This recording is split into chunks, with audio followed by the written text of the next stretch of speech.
विद्याधन सर्वधनम प्रधानम। विद्याधन को हर धन से अधिक महत्व दिया गया है, प्रधान कहा गया है, क्योंकि ये एकमात्र ऐसा धन है जो किसी से कोई चोरी भी नहीं कर सकता। आज मंथन में जिन्हें मैंने आमंत्रित किया है, विद्या माँ उन पर कुछ अधिक मेहरबान है।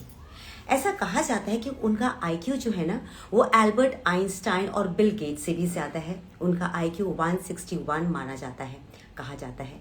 प्रधानमंत्री राष्ट्रीय बाल पुरस्कार से वो नवाजे जा चुके हैं।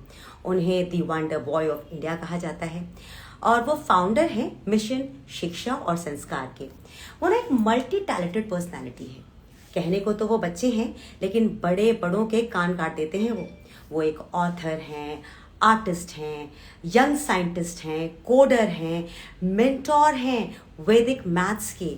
और साथ ही आप लोगों ने सिरी का नाम तो सुना ही होगा, है ना। हम सिरी को कमांड देते हैं और वो हमारा काम करती है। उन्होंने ना माधव बनाया है। अब एक ऐसी शख्सियत से मिलना हम सबके लिए बहुत ही अच्छा रहेगा, बहुत ही रोचक होगा उनके बारे में जानना, क्योंकि उन्होंने एक और भी बहुत बड़ा काम किया है। और वो उन्होंने किया है, एक उन्होंने किताब लिखी है। किताब नहीं कहूँगी उसे मैं, असल में वो एक बहुत ही पवित्र बुक है, बालमुखी रामायण की उन्होंने रचना की है। तो ऐसे व्यक्तित्व को हम सब जरूर मिलना चाहेंगे। और आप सोच रहे होंगे कि मैं किसका नाम बुलाने वाली हूँ। ऐसे तो बहुत सारे लोग हैं जो उनको जानते भी हैं। मैं बात कर रही हूँ यहाँ अवी शर्मा जी की, जिनको आपने टेलीविजन पर बहुत बार देखा है, क्योंकि वो मोटिवेशनल स्पीचेस के जरिए लोगों के जीवन को एक दिशा देते हैं। तो मैं अवी जी को एक रिक्वेस्ट भेजती हूँ, उनसे बातें करते हैं और हम जानने की कोशिश करेंगे कि ऐसा करते क्या है कि वो एक साथ इतना सारा काम कर लेते हैं और वो भी फ्लॉलेसली। तो Avi ji, just look at this message.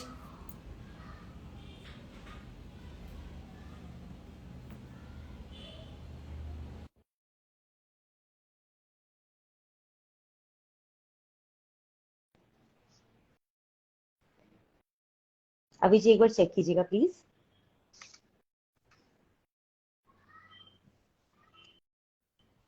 Hello, welcome, नमस्ते। नमस्ते। अच्छा, नमस्ते मैंने सुना है मैम। दोस्त, आप खुश रहिए। मतलब मैं सबसे पहला सवाल आपसे ये बोलने वाली हूँ। सवाल क्या है, असल में एक छोटी सी रिक्वेस्ट है आपसे। आप, मैंने सुना है कि जब 2 साल की उम्र के थे ना, तब से आपको श्लोक पाठन करना आता है। मेरे मंथन पे ना आज तक श्लोक पाठन जो है शुरुआत में नहीं हुआ है। तो मैं चाहूंगी कि आप मंथन की शुरुआत आज किसी श्लोक से कीजिए ना, ताकि इसमें शुभता की बरसात हो जाए। बिल्कुल। पहले तो मैं पहले तो स्टार्ट करने से पहले हम गणेश जी को नमन करते हैं। तो मैं कहना चाहूंगा, ओम शुक्लाम वरधनम विष्णुम शशिवर्णम चतुर्भुजम प्रसन्नवदनम ध्यायेत् सर्वविघ्नोपशांतेत्। इसमें हम भगवान श्री गणेश जी का आवाहन कर रहे हैं, ताकि हमारा जो भी है, सारे हाँ। विघ्न है, उनको गणेश जी हर ले, क्योंकि वह विघ्नहर्ता है। और जहां तक बात है कि एक श्लोक जो मुझे काफी ज्यादा पसंद है, वह श्रीमद् भागवतम से आता है। 7वें खंड के 6ठे अध्याय का पहला श्लोक, जो है कि कौमारम आचरेत प्रज्ञो धर्मान भागवतानिहा दुर्लभम मनुष्यम जन्म तद्यपि ध्रुवमध्रतम। इसमें प्रहलाद महाराज यह कह रहे हैं कि जो भी कार्य आगे हमें, जिस भी कार्य में जाकर सक्सेस पानी है, यानी कि जो भी फील्ड में हमें सक्सेस चाहिए, उसकी शुरुआत हमें बहुत बचपन, बहुत यंग एज से ही शुरू कर देनी चाहिए।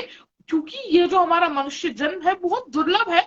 तो इसीलिए जिस भी फील्ड में आगे हमें सक्सेस चाहिए, उसकी शुरुआत हमें इसी एज से कर देनी चाहिए। My God, thank you so much. आपने बहुत अच्छे से मुझे ये बात बताई। अब चूंकि आपने कहा कि इसी जन्म से और बचपन से ही हमें कर लेनी चाहिए, तो मैं आपसे एक बात पूछना चाहती हूँ। देखिए, हम लोगों की आईक्यू जो है ना, बहुत नॉर्मल है, स्तरीय है। हम अपना जीवन यापन अच्छे से कर लेते हैं, बस उतना तक है ना। एल्बर्ट आइंस्टाइन जो है, वो बहुत कुछ जान लेते थे। वो अलग अलग डायमेंशंस की बात कर लिया करते थे। तो आज जिस व्यक्ति से बात कर रही हूँ, उसके पास उसका आईक्यू लेवल एल्बर्ट आइंस्टाइन से ज्यादा है। तो मेरा पूछना एक छोटा सा फर्ज बनता है कि क्या आप भी अलग अलग डायमेंशंस की बात करते हैं? क्या आप भी पास्ट लाइफ के बारे में समझते हैं? क्या आप उसकी इंपॉर्टेंस जानते हैं? देखिए, मैं यह मानता हूँ कि एल्बर्ट आइंस्टाइन सर, ऑब्वियसली उनका फिजिक्स की फील्ड में तथा एस्ट्रोफिजिक्स की फील्ड में खासकर उनका बहुत बड़ा योगदान रहा है। Theory of relativity, special theory of relativity, ये सब उन्होंने जरूर दिया है। परंतु मैं यहाँ पे एक स्पेशल साइंस को स्टडी करना चाहता हूँ और करने का हमेशा ही प्रयास करता हूँ, जो है सनातन साइंस। सनातन धर्म अपने आप में एक साइंस है। तो हमारे शास्त्रों में सूर्य सिद्धांत जैसे शास्त्रों में ये जो हम्म। सारी चीजें एल्बर्ट आइंस्टाइन जी ने बताई है, वह सब पहले ही दी है। जैसे अभी हम आपको एक बहुत तार्किक मैं बात बताना चाहूंगा कि अभी हमारे साइंटिस्ट अलग अलग डायमेंशंस ढूंढ रहे हैं। पहले हमें मात्र हम्म। 3 डायमेंशंस के बारे में पता था, फिर उसके बाद चौथा डायमेंशन लोगों ने समय को समझा, और उसके बाद अभी करीब 8-9 डायमेंशन साइंटिस्ट समझ चुके हैं। परंतु हमारे शास्त्रों में पहले ही 64 डायमेंशंस का वर्णन है कि टोटल हम्म। 64 डायमेंशंस, और 64th डायमेंशन में परम भगवान रहते हैं। तो यह आप देखिए कि साइंस धीरे धीरे उस लेवल पर पहुंच रहा है जहां हमारा सनातन धर्म पहले से ही था। अब जैसे हम जानते हैं कि न्यूटन जी ने प्रिंसिपिया में उन्होंने सबसे पहले ग्रेविटी के बारे में लिखा था। हाँ। परंतु उससे हजारों साल पहले हमारा एक शास्त्र है सूर्य सिद्धांत, उसमें ग्रेविटी का वर्णन पहले से ही है। उन्होंने जो 3 लॉज ऑफ मोशन दिए थे वह हमारे साइंटिस्ट कनाड जी ने, ऋषि कनाड ने पहले ही निकाल रखे थे। तो जहां तक बात है, मैं इस साइंस को स्टडी करता हूँ कि कैसे जो हमारे पास पहले से लिखी हुई पुस्तकें हैं, जो महान ग्रंथ हैं, उनमें कैसे वह साइंस दिया हुआ है। जहां तक भले ही कुछ चीजें ऐसी भी हैं जिन्हें अभी फिलहाल साइंस प्रूव नहीं कर सकता, परंतु आगे जाकर वह जरूर ही प्रूफ होंगी। जैसे कि मैंने आपको ग्रेविटी की बात बताई, इवन एटम्स का भी उसमें वर्णन है। तो मैं उस साइंस को स्टडी करता हूँ। जी हाँ, डायमेंशंस तो बहुत सारे हैं। पुनर्जन्म के बारे में भी हमारे शास्त्रों में बहुत बार बताया गया है, बहुत सारी ऐसी कथाएं हैं। तो हम्म। एल्बर्ट आइंस्टाइन जी ने उन्हें अपने तरीके से समझा, मैं उन्हें अपने तरीके से समझने का प्रयास कर रहा हूँ, सनातन के तरीके से समझने का प्रयास कर रहा हूँ। अद्भुत अद्भुत। देखिए, मैं ऐसे सवाल ना कभी किसी से पूछती नहीं हूँ, क्योंकि मुझे लगता है कि पता नहीं इसका उत्तर किसी के पास होगा या नहीं होगा। लेकिन मुझे बहुत खुशी है कि आप, अच्छा, आपकी उम्र कितनी है? माफ कीजिएगा, मैंने आपकी उम्र तो पूछी ही नहीं। मैं 13 वर्ष का हूँ। आप 13 वर्ष की हैं। 13 वर्ष की आयु में इतना ज्ञान आप रखते हैं। मुझे लगता है कि आने वाले समय में अगर आप जैसे, ज्यादा जरूरत नहीं है, सिर्फ 10 बच्चे भी और हो जाए ना, तो मुझे लगता है कि सब कुछ यहाँ बदल जाएगा और हम सब लोगों को एक सही दिशा मिल जाएगी, जो हम लोग भ्रमित हो चुके हैं। अच्छा, आपको बड़े सारे पुरस्कार मिले होंगे, बहुत सारे पुरस्कार, जिसमें प्रधानमंत्री का आपको राष्ट्रीय बाल पुरस्कार मिला हुआ है। ये जो अनगिनत पुरस्कार मिले हैं आपको, जरा इनके बारे में आप बताएंगे? ओके, सो सबसे पहले तो देखिए, मैं मानता हूँ कि यह पुरस्कार मात्र मुझे भगवान के आशीर्वाद की वजह से मिल पाए हैं। क्योंकि जहां तक मैंने शास्त्रों का मतलब पढ़ा है, उसमें भगवान गीता के 7वें अध्याय के 8वें श्लोक में कहते हैं कि रसो अप्पस कौन्तेय प्रभास्मि शशि सूर्यो प्रणव सर्व वेदेषु शब्दके पौरुषम रसु। अर्थात भगवान कहते हैं कि मनुष्य में जो सामर्थ्य है वह वही है। तो इसीलिए ही मैं यह मानता हूँ कि मुझमें भी जो कार्य शक्ति है वह परम भगवान ही है। इसीलिए ही मैं यह इतने कुशलता से, इतनी भगवान के आशीर्वाद से सारे कार्य मैं कर पा रहा हूँ। तो इसका सारा श्रेय मैं उन्हीं को देना चाहूंगा।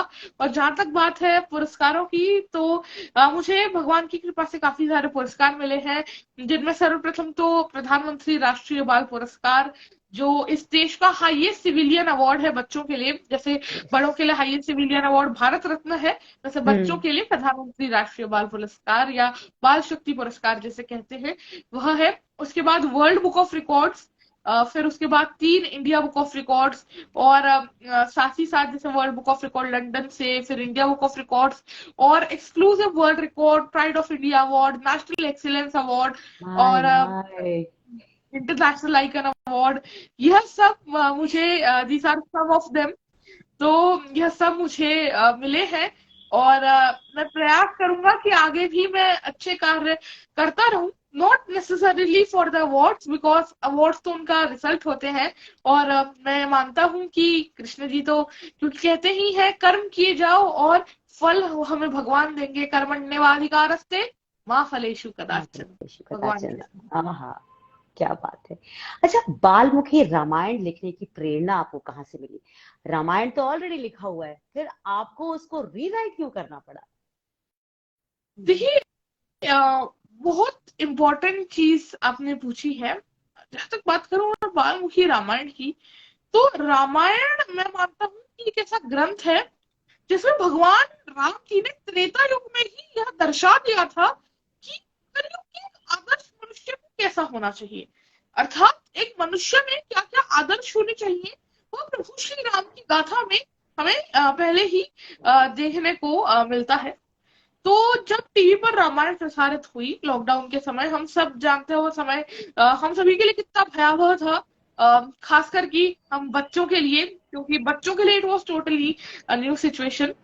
सो उस समय जब टीवी पर रामायण प्रसारित की गई, तो रामायण हालांकि मैंने पहले भी पढ़ी थी, अपने माता पिता से सुनी थी, परंतु जो कहते हैं कि knowledge is better taught not taught, तो मैंने जब रामायण को देखा, मुझे उससे हम्म। इतना इंस्पिरेशन मिला, मतलब लिटरली मैं अभी भी मुझे गूज़बम्स आते हैं कि रामानंद सागर जी की जो रामायण थी इतनी पहले तो सटीक भी थी, और मुझे उससे काफी ज्यादा इंस्पिरेशन मिला, और मुझे लगा कि भगवान श्री राम जी का जो चरित्र है वह इतना अनुपम है, इतना पावन है, और सबसे बड़ी बात, भगवान श्री राम ने यह दर्शाया कि आदर्श मनुष्य को कैसा होना चाहिए।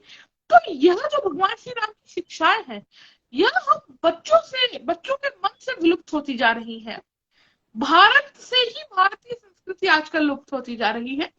उसी के लिए मुझे लगा कि मुझे कुछ करना चाहिए, रामायण को घर घर तक, बच्चों बच्चों तक पहुंचाना चाहिए।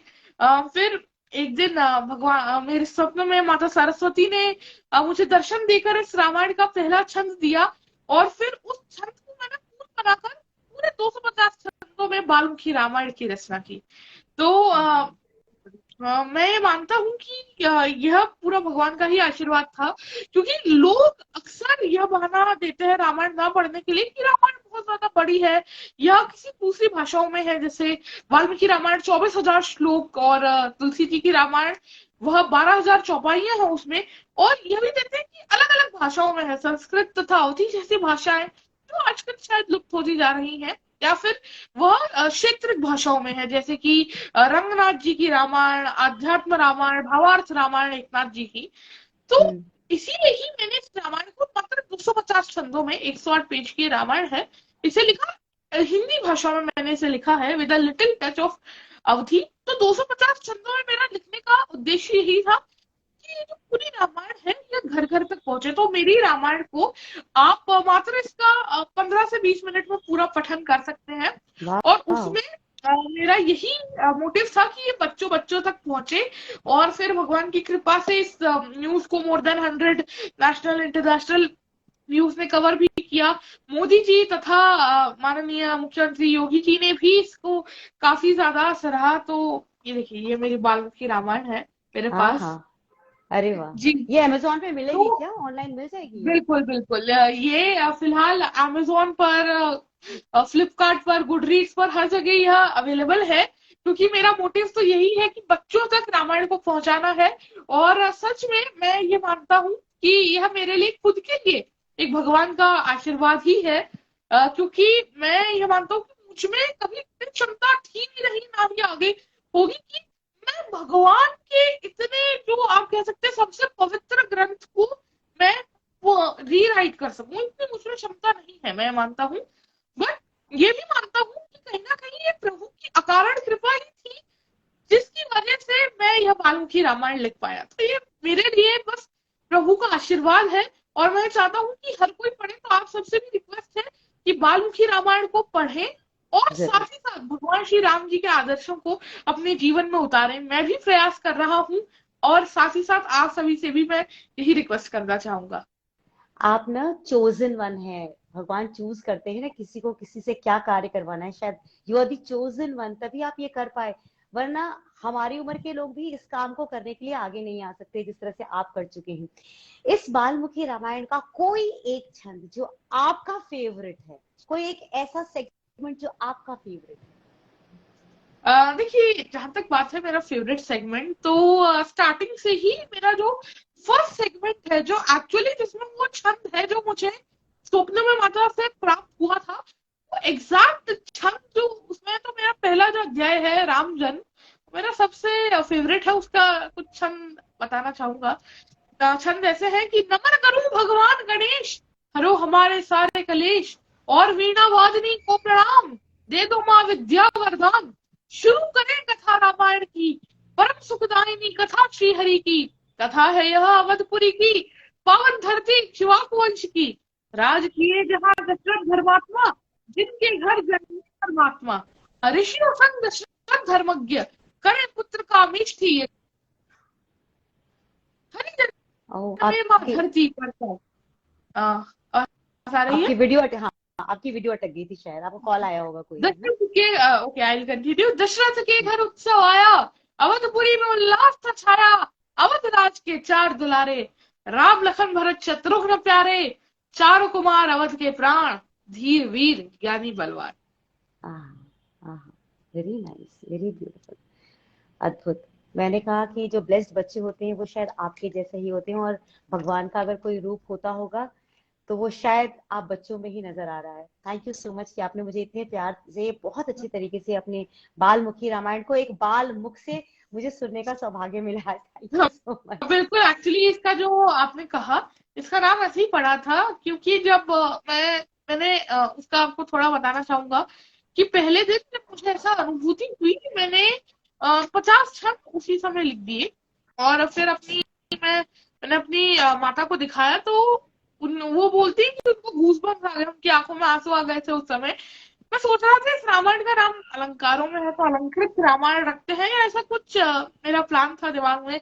परंतु होई है सोई जो राम रचि राखा, तो इसीलिए ही मेरी मदर ने सजेस्ट किया कि आप इसका नाम वाल्मीकि रामायण रखो। नंबर वन थिंग इज, एक तो ये वाल्मीकि रामायण से मैच भी करता है, और दूसरी हाँ, चीज यह है कि यह बाल मुख से निकली हुई रामायण है। एग्जैक्टली वो चीज जो आपने कही, बाल मुख से निकली हुई रामायण है, इसीलिए ही इसका नाम वाल्मीकि रामायण होना चाहिए। और फिर वो नाम इतना अच्छा रहा, इतना शुभ रहा मेरे लिए कि आप देखिए, यह रामायण अभी मतलब इसका मुझे जब माननीय मुख्यमंत्री योगी जी से अप्रिसिएशन लेटर मिला था, I was so shocked because he is my ideal. और उनसे जब क्योंकि उन्होंने पूरी पढ़ी, और फिर जब उन्होंने इसके बारे में उसकी तारीफ लिखी, तो आई वाज मैं बहुत ही ज्यादा शॉक्ड था।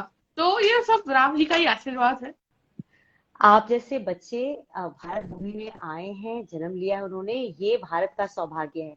और आप इसी तरह से लोगों के अंदर जो प्रेरणा है वो जगाते रहे, क्योंकि हमारे अंदर वो प्रेरणा की कमी होती जा रही थी, और आप जैसे बच्चों ने आकर उसे पुनः जागरण करना शुरू कर दिया है। मैंने देखिए बचपन में ना मैथ्स पढ़ी थी बड़ी मुश्किल से। अब अचानक ये वैदिक मैथ्स आया, तो मुझे ये ना कॉन्सेप्ट समझ में नहीं आया कि ये वैदिक मैथ्स क्यों जरूरी है बच्चों के लिए आजकल, और इससे क्या फायदा हो सकता है।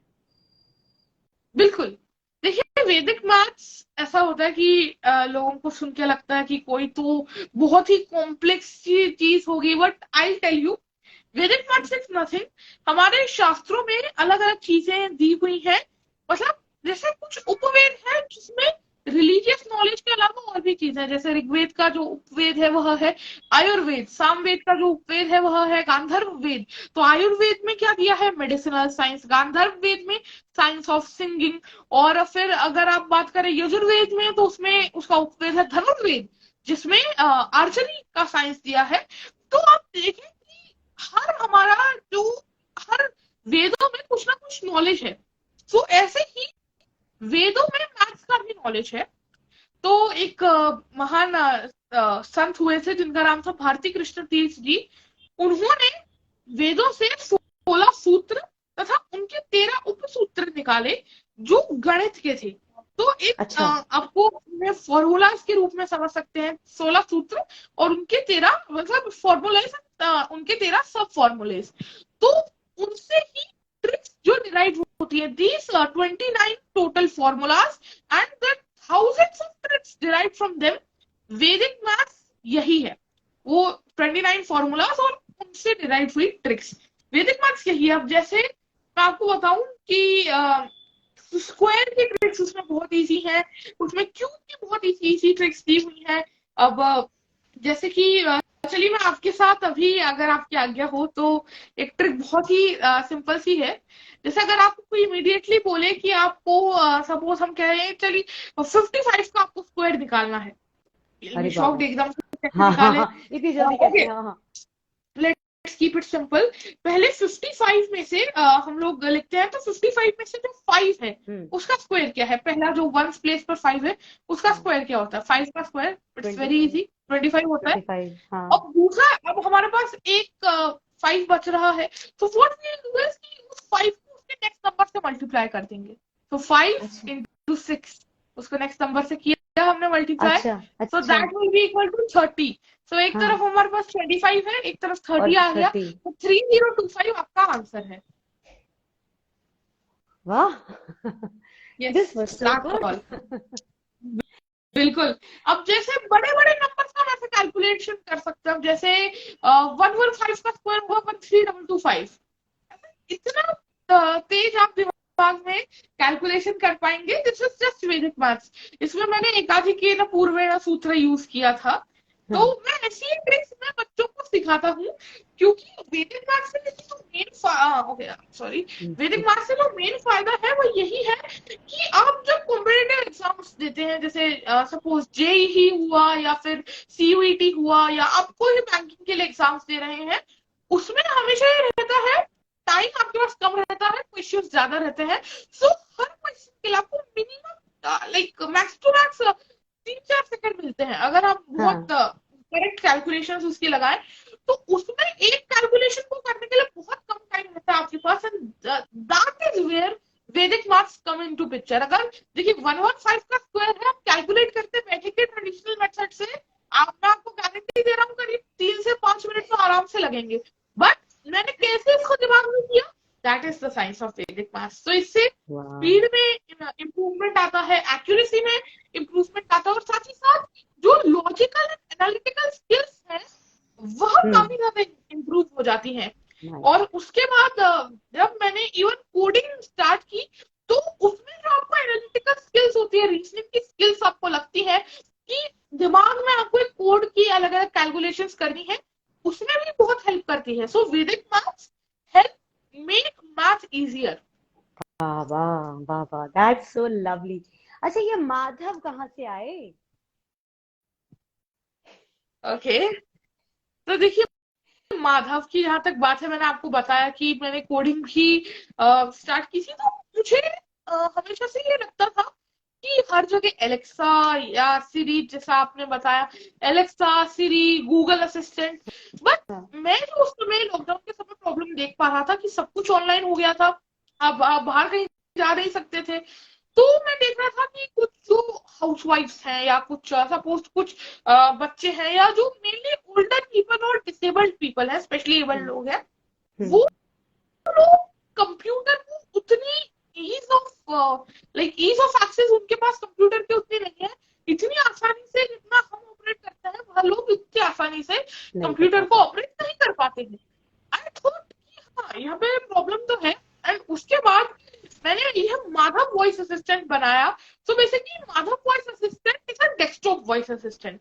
सो एक डेस्कटॉप वॉइस असिस्टेंट है, आपके पीसी में यह इंस्टॉल रहता है। सो उसमें इसका बेसिकली पीसी के ओएस पर पूरा कंट्रोल रहता है, ऑपरेटिंग सिस्टम पर। सो जी। आप जो भी काम चाहे आप माधव से करवा सकते हैं, लाइक अरे वाह। लिटरली एनीथिंग आप जो चाहे यू कैन इंस्ट्रक्ट माधव। अब जैसे कि कुछ ओल्ड एज पीपल को नहीं पता होता है कि कंप्यूटर स्टार्ट कैसे करें या कंप्यूटर शट डाउन कैसे करें, कंप्यूटर में कोई स्क्रीनशॉट कैसे ले, तो यह हाँ सब काम माधव कर सकता है, कोई और वॉइस असिस्टेंट नहीं करता ये। इवन अगर वो कंप्यूटर को राइट। जैसे तैसे इंस्टॉल कर भी ले, हाँ नहीं होता है। बट माधव ये कर सकते हो, ये बेसिकली पूरा वॉइस टू वॉइस कमांड पर चलता है। सो इट्स अ वीओआई, यानी कि वॉइस यूजर इंटरफेस। सो इसी पे ये काम करता है। जैसे सपोज अगर हमको कोई बुक सुननी है, सपोज मुझे गीता के पेज नंबर 70 से जो श्लोक है या जो तात्पर्य उसमें दिया है मुझे वहां से सुनना है, you can just instruct Madhav open Gita page number 79 and read it out to me. तो माधव आपके लिए ये पूरी चीज आपको गीता का वो पेज खोल के फिर आपको पढ़ना भी शुरू कर देगा। सपोज कोई ब्लाइंड पीपल है, अब उनको कुछ डॉक्यूमेंट टाइप वगैरह करना होता है, सो आप you can just instruct Madhav, Madhav open word, create a new document and type the next line I speak. उसके बाद आप जो भी बोलेंगे माधव उसको टाइप कर देगा। हाँ और उसमें इवन मैंने नई नई जो एआई टेक्नोलॉजीज आ रही है, जैसे कि अभी बहुत सारे इमेज टू मतलब टेक्स्ट टू इमेज की टेक्नोलॉजीज आ रही हैं, या एआई आप देख सकते हैं चैट जीपीटी की टेक्नोलॉजीज आ रही हैं। सो मैं अभी प्रयास यही कर रहा हूँ कि मानव को मुझे इतना सक्षम बनाना है, क्योंकि अब देखिए एआई इतना आ चुका है, तो हाँ। कंप्यूटर एक जरूरत बन गई है। तो लोगों के लिए इस कंप्यूटर की जरूरत को और आसान बनाने के लिए, कंप्यूटर का यूज को और आसान बनाने के लिए मैंने यह माथा वॉइस असिस्टेंट कोड किया है। Beautiful beautiful, thank you so much, आपने इतनी अच्छी चीज बनाई है। अब मैं ना आपसे लास्ट के एक आध क्वेश्चन और पूछूंगी, है ना। मैं ये जानना चाह रही हूँ कि आपका फ्यूचर प्लान क्या है। आप अभी तो बहुत कुछ कर चुके हैं, मतलब मुझे लगता है कि इसके बाद क्या, आप बचा ही क्या करने के लिए, पर आपके दिमाग में तो कुछ होगा। ये देखिए आपने सही बात कही कि अगर देखिए, बट मेरे लिए अभी चीजें करने को बहुत सारी है। ये मैं मानता हूँ कि जो मुझे आगे अचीव करना है, obviously with the blessings of भगवान जी, तो ये उसका 1% भी नहीं है। बहुत कुछ अचीव करना है जीवन में, बहुत कुछ करना है अपने लिए, अपने परिवार के लिए, अपने समाज के लिए, अपने देश के लिए, अपने लोगों के लिए बहुत कुछ करना है। जहां तक बात है मेरे फ्यूचर प्लान की, तो मैं पहले तो एक आईएएस के रूप में देश की सेवा करना चाहूंगा, और अंत में मेरा एंड गोल तो यही है, मुझे देश का प्रधानमंत्री बनना। अरे वाह, very good, such a lovely lovely thing. जरूर बनेंगे आप, जिस तरह से आप व्यक्तित्व हैं, आप कुछ भी अचीव कर सकते हैं। Nothing is impossible for at least अवी शर्मा। अच्छा अभी, आप आपकी जो लाइफ है, आप बहुत कम उम्र से बहुत कुछ कर रहे हैं, और आपके अंदर जो बातें और ज्ञान है वो कुछ ऐसा है कि बड़े बड़ों के लिए भी वो सीख के रूप में लोग आपके पास आते होंगे हेल्प के लिए, क्योंकि आप एक मोटिवेशनल स्पीकर भी हैं। और जब हमारे पास आध्यात्म का ज्ञान होता है, उसकी कुंजी होती है, तो हमारे पास हर प्रॉब्लम का सोल्यूशन होता है। आपसे अगर लाइफ लेसन के तौर पर हर इंसान को अगर आप 3 चीजें बताना चाहें, तो what 3 things would you like to give it to us, जो कि हमारे जीवन को बदलने में बहुत काम आएगी। ओके, सो देखिए 3 चीजें, it's like a very good question. पहली चीज जो है कि भगवान अर्जुन का मन बहुत विचलित रहता था, तो अर्जुन ने अब गीता चल रही थी, अर्जुन ने कहा कि ठीक है पूछ ही लेता हूँ ये सवाल भी। तो उन्होंने कहा चंचल अपनी मन कृष्णा प्रमादी बलवत्रणम तस्या हमने ग्रहम मन्ये वायुरीवा सुदुष्करम। मैंने पूछा कि मेरा मन बहुत चंचल है कृष्ण, मैं क्या करूं, इस मन को मैं कैसे कंट्रोल करूं। आजकल की यूथ की भी कहीं ना कहीं यही प्रॉब्लम है, हम सबकी यही प्रॉब्लम है। तो कृष्ण उसमें बहुत अच्छा जवाब देते हैं। श्री भगवान उवाच असंशयं महाबाहो मनो दुर्निग्रहं चलम अभ्यासेन तो कौन्तेय वैराग्येण च गृह्यते। अर्थात कि मन को 2 तरीकों से कंट्रोल किया जा सकता है। एक तो अभ्यास, यानी कि जो भी आपको कार्य करना है उसमें आप पूरा फोकस करें, उसकी बार बार प्रैक्टिस करें। तो प्रैक्टिस से क्या होगा, आपका माइंड को उसकी आदत हो जाएगी, और उसमें फिर आपका माइंड डिस्ट्रैक्ट नहीं होगा। दूसरी चीज है वैराग्य। वैराग्य मतलब ये नहीं कि छोड़ो घर बार चलो हरिद्वार। वैराग्य means detachment from everything which distracts you from the goal. So यहाँ पे आपको एक तो करना है प्रैक्टिस, दूसरा है कि जो भी चीज आपको डिस्ट्रैक्ट कर रही है उससे आप डिटैच हो जाए।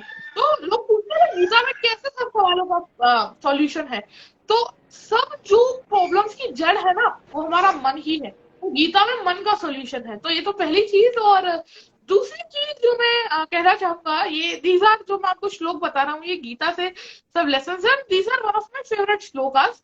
दूसरा है कि हम कह सकते हैं यद्यदाचरति श्रेष्ठास, यद्यदाचरति श्रेष्ठास, यानी कि हमें क्या करना है, जो बड़े बड़े लोग हैं उनका हमें अनुसरण करना है, उनका हमें उनकी जो बात है उसको फॉलो करना है, उनके राह पर हमको चलना है। तो इसीलिए ही पहले तो जो भी महान लोग हैं हमको उनको फॉलो करना चाहिए। तो वैसे ही हमें भगवान श्री कृष्ण की बातों का हमें अनुसरण करना चाहिए, यानी कि उनकी बातों को सुनना चाहिए। राम जी का हमें अनुकरण करना चाहिए, यानी कि वैसा ही हमें उनके उनके जैसा जीवन पालन करना चाहिए। और तीसरा जो सबसे इम्पोर्टेंट लेसन मैं मानता हूँ वह है सर्वधर्मान परित्यज्य मामेकम हम्म। शरणम व्रज अहम त्वं सर्व पापेभ्यो मोक्षयिष्यामि मा शुचः।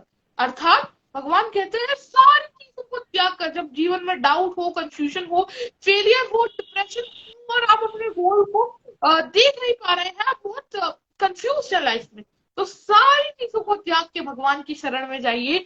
और सारी चीजों को त्यागना यहाँ पे डजंट मीन कि अब सब घर बार छोड़ के चले जाए। सारी चीजों को त्यागना हियर मीन्स कि आप जितने भी डाउट्स, कंफ्यूजन, टेंशन है, आप सब चीजों को छोड़ के एक एकांकी आप भगवान की शरण ले लें, और तभी वह आपको आपके सारे दुखों से, परेशानियों से, पापों से मुक्त कर देंगे। और भगवान अर्जुन को यही कह रहे हैं कि डरो मत। तो इसीलिए ही हमें भी भगवान की शरण में जाना चाहिए।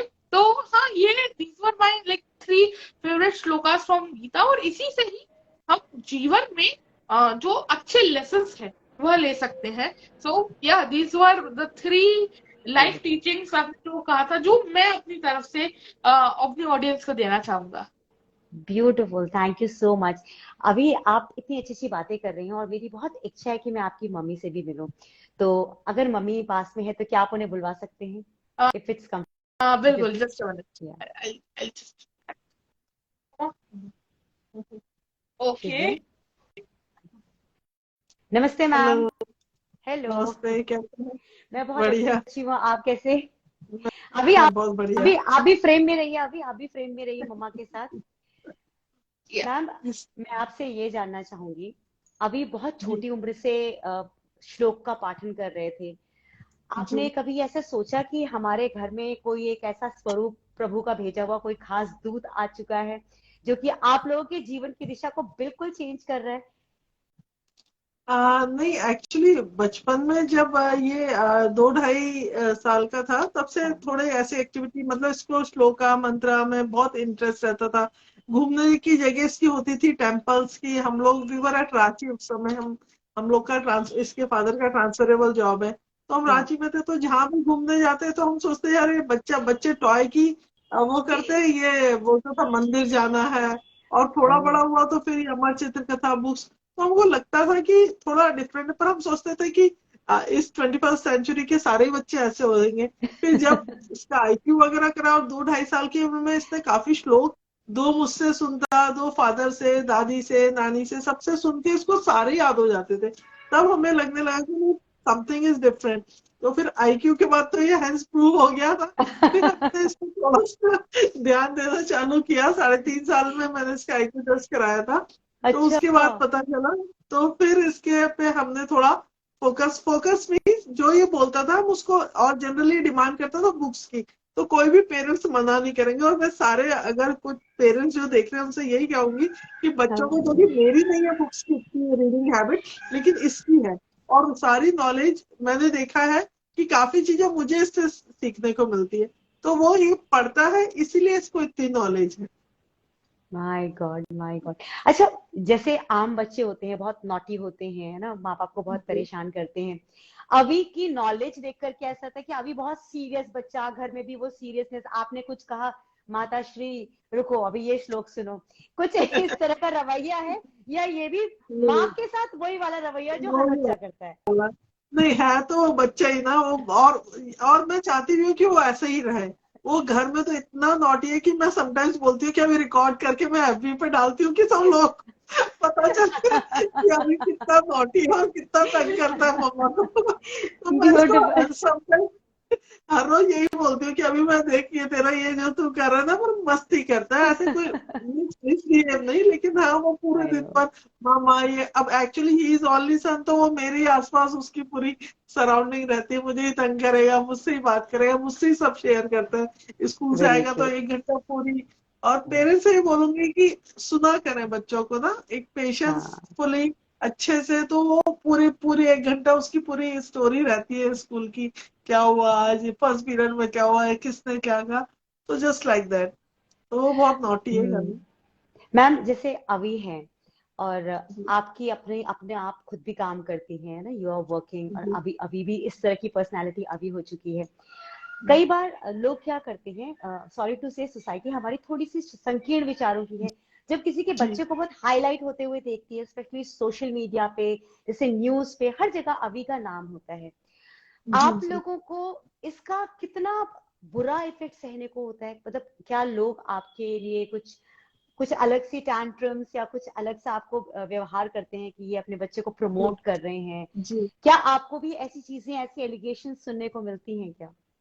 एक्चुअली आपने बिल्कुल सही कहा है कि हम मैं भी बहुत हेल्प करना चाहती हूँ सबकी, क्योंकि मैंने अभी को अभी ने साथ दिया और यहाँ तक लाने में काफी स्ट्रगल रहा। लेकिन लोगों को अभी क्या दिखता है कि यार सब कुछ कितना लकी है, कितने लकी पेरेंट्स हैं। नथिंग इज लक, इजी, भी ऐसा हाँ। नहीं होता है। एवरीथिंग इज हार्ड वर्क, और वो इसने भी किया, बच्चे ने भी किया, लर्न किया। समटाइम जब बच्चे खेल रहे होते थे, ये अपना कुछ प्रिपरेशन कर रहा होता था, कहीं इसको ये लेक्चर डिलीवर करना है, कभी कॉलेजेस में भी इसको बड़े बड़े मैनेजमेंट कॉलेजेस बुलाते, गीता भगवत गीता एंड रामायण से लीडरशिप लेसन्स पे ये देता है। ऑनलाइन बुलाते हैं, ऑफलाइन बुलाते हैं। तो वो उनको ये समझ में नहीं आता है, ऐसा कुछ नहीं होता है। प्रिपरेशन की बिना नथिंग इज पॉसिबल। आप सोचिए, या टेडेक्स इसने 12 इयर्स की एज में दिया, नर्सिंग मुंजी में।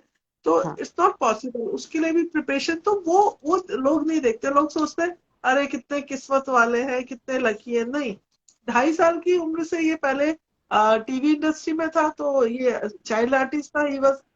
तो उसने बहुत सारे टीवी कमर्शियल्स वगैरह। तो मुझे यहाँ से मुंबई ले जाना, तो वो वाह, हमारा जो मेहनत है।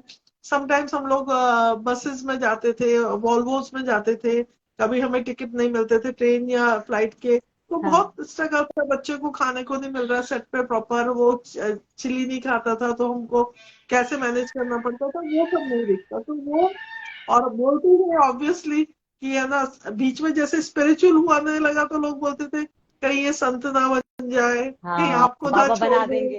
आप, हाँ, हाँ बाबा बन बाबा, जाएगा। आप इसको ऐसी लाइन में मत जाने दो। लेकिन मेरा पर्सनल एक्सपीरियंस है कि मेरे को कभी डर नहीं लगा। देखिए, भगवान ने जो सोच रखा वो तो होके रहेगा, अगर इसकी किस्मत में लिखा होगा तो लेकिन अच्छा काम करेगा, उसमें बुराई भी क्या है, जो भी कर रहा है वो समझदार है, वो अच्छा ही करेगा। और मतलब अगर स्पिरिचुअल नॉलेज के बाद उसमें बहुत अध्यात्म से जब से जुड़ा है, तो मैं उसमें अपग्रेड, जो इसका है, इसकी पर्सनालिटी अपग्रेड होते ही देख रही हूँ। उसमें कोई मैंने नुकसान नहीं देखा। तो मैं इवन सबसे रिक्वेस्ट करूंगी कि जो भी पेरेंट्स देख रहे हैं, तो ऐसा नहीं है कि खाली फिल्मी गाने गाने या उन पे रील बनाने से कुछ नहीं होता।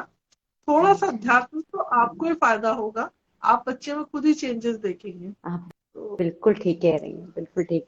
एक माँ के तौर पर आपकी भी जर्नी साथ में, जो अभी की जर्नी चल रही है, पीछे बैकबोन आप लोगों की जर्नी चल रही है। आप लोगों की वजह से चलिए। अभी सच में दुनिया में बहुत अच्छा काम कर रहे हैं। आप जैसे पेरेंट्स की बहुत ज्यादा आवश्यकता है अभी। आप एक थैंक वैसे यू भी सो वंडर मच। चाइल्ड हैं। आप ब्लेस्ड भी हैं कि आपके पेरेंट्स भी आपके साथ हर कदम पे खड़े हुए हैं। बिल्कुल। And I just wish you देखिए, ऑल बेस्ट जो ऑफ लक। पूरी मेहनत है मम्मी पापा की है, और मैं हमेशा जीवन में उनका कृतज्ञ हूँ। और मतलब क्योंकि मैं ही was actually management professor with earlier Modi college, after marriage she work with Sanghvi college here, but मेरे बाद she left her job because she wanted to focus on me. तो उनके जो सैक्रिफाइसेस हैं, nothing can match that. That's so true, that's so true. माँ और बाप जो है उनका वो एक हिडन सैक्रिफाइस होता है जो दुनिया को दिखता नहीं है। दुनिया को कुछ और दिखता है। But thank you so much. आप दोनों का बहुत शुक्रिया। मैम, आपका इसलिए कि आपकी वजह से अभी जैसा व्यक्ति आज हमारे बीच में है और हम लोगों के लिए बहुत कुछ नया लेकर आ रहा है। और मुझे पता है कि जब तक ये और बड़े होंगे, he is going to help the humanity. इन सब चीजों के लिए आप दोनों का बहुत बहुत शुक्रिया। और देखिए, प्रथमेश जी भी जुड़े हुए हैं। उनका भी बहुत शुक्रिया, बिकॉज मैंने लास्ट इंटरव्यू इनका किया था। और आपको मैं एक बात बताऊं, शायद इनसे ही मुझे आपका पता लगा था और मैंने उसके बाद आपको ढूंढना शुरू किया था। तो थैंक यू प्रथमेश जी। प्रथमेश जी की मम्मी का भी बहुत बहुत शुक्रिया और आप दोनों का बहुत बहुत शुक्रिया। Thank you so thank you very so much. Much thank कि आपने अभी को बिल्कुल। हमको यहाँ बुलाया। और मैं प्रथमेश जी की मम्मी से आज मेरी बात हुई, वो बहुत वंडर किड है, वो बहुत स्वीट है, रियली, मतलब बहुत ही इंटेलिजेंट है। And God bless him. और आपका भी बहुत बहुत धन्यवाद। बिल्कुल, यू, बहुत बहुत थैंक यू। धन्यवाद, आपने यहाँ बुलाया। और ये हमारा सौभाग्य था कि आज मंथन इस कार्यक्रम में हम भी जुड़ पाए, इसका एक हिस्सा बन पाए। मुझे तो लगता है कि मैंने मोती दान किए थे, इसलिए प्रथमेश हुए और आप हुए। आप जैसी अच्छी विभूतियां मेरे शो में आई हैं। Thank you so much. Keep sending your love and blessings. मैं उनको छोटे गुरुजी कहती हूँ प्रथमेश को, और आप भी उसी श्रेणी में हैं, तो thank you so very much. Thank you very much. Take care and see you soon. या बाय। नमस्ते।